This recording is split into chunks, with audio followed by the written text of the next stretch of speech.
Hello everyone, welcome back to my channel অন্নপূর্ণার হেসেল। আজ আপনাদের করে দেখাবো নিরামিষ মালাই পনির। রান্নার জন্য প্রয়োজনীয় সব কিছু এখানে আমি রেডি করে নিয়েছি।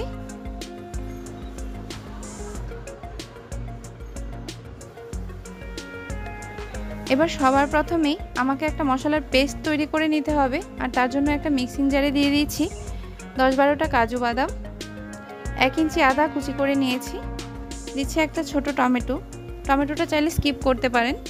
এবার দিয়ে দিয়েছি 2 চা চামচ চারমগজ, সেটা যদি না থাকে আপনারা আর কিছু কাজু বাদাম বাড়িয়ে দেবেন।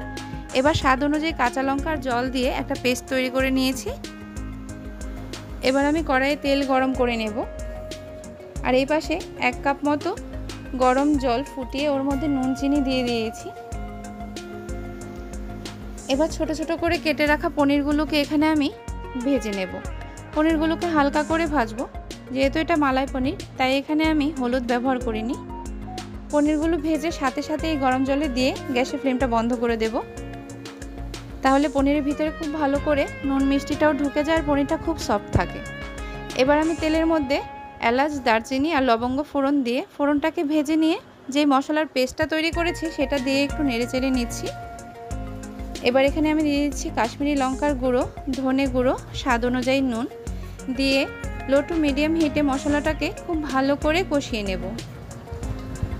একটু এরকম আধ ঢাকা করে মশলাটা কষিয়ে নিচ্ছি, কারণ এটা প্রচুর ছিটছে। বারবার নেড়েচেড়ে মশলাটাকে কষিয়ে নেব তেল ছেড়ে আসা পর্যন্ত। মশলাটা ভালো মতো কষানো হয়ে গেছে। এবার যে ফ্রেশ মালাইটা আমি বাটিতে রেখেছিলাম সেটা এখানে দিয়ে দিচ্ছি।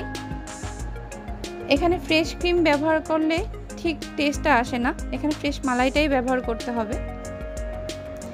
মালাইটা দিয়েও খুব ভালো করে আমি কষিয়ে নিচ্ছি, কারণ এর থেকেও কিছুটা তেল ছাড়বে।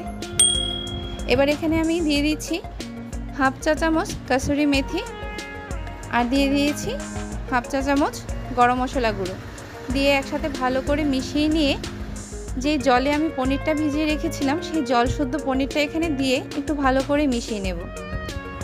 মিশিয়ে মিডিয়াম হিটে ফুটিয়ে নিচ্ছি। এইভাবে 5 মিনিট ফুটিয়ে গ্যাসের ফ্লেমটাকে একদম লো করে দিয়ে ঢাকনা দিয়ে 2 মিনিট রেখে দিলেই তৈরি হয়ে যাবে সুস্বাদু মালাই পনির।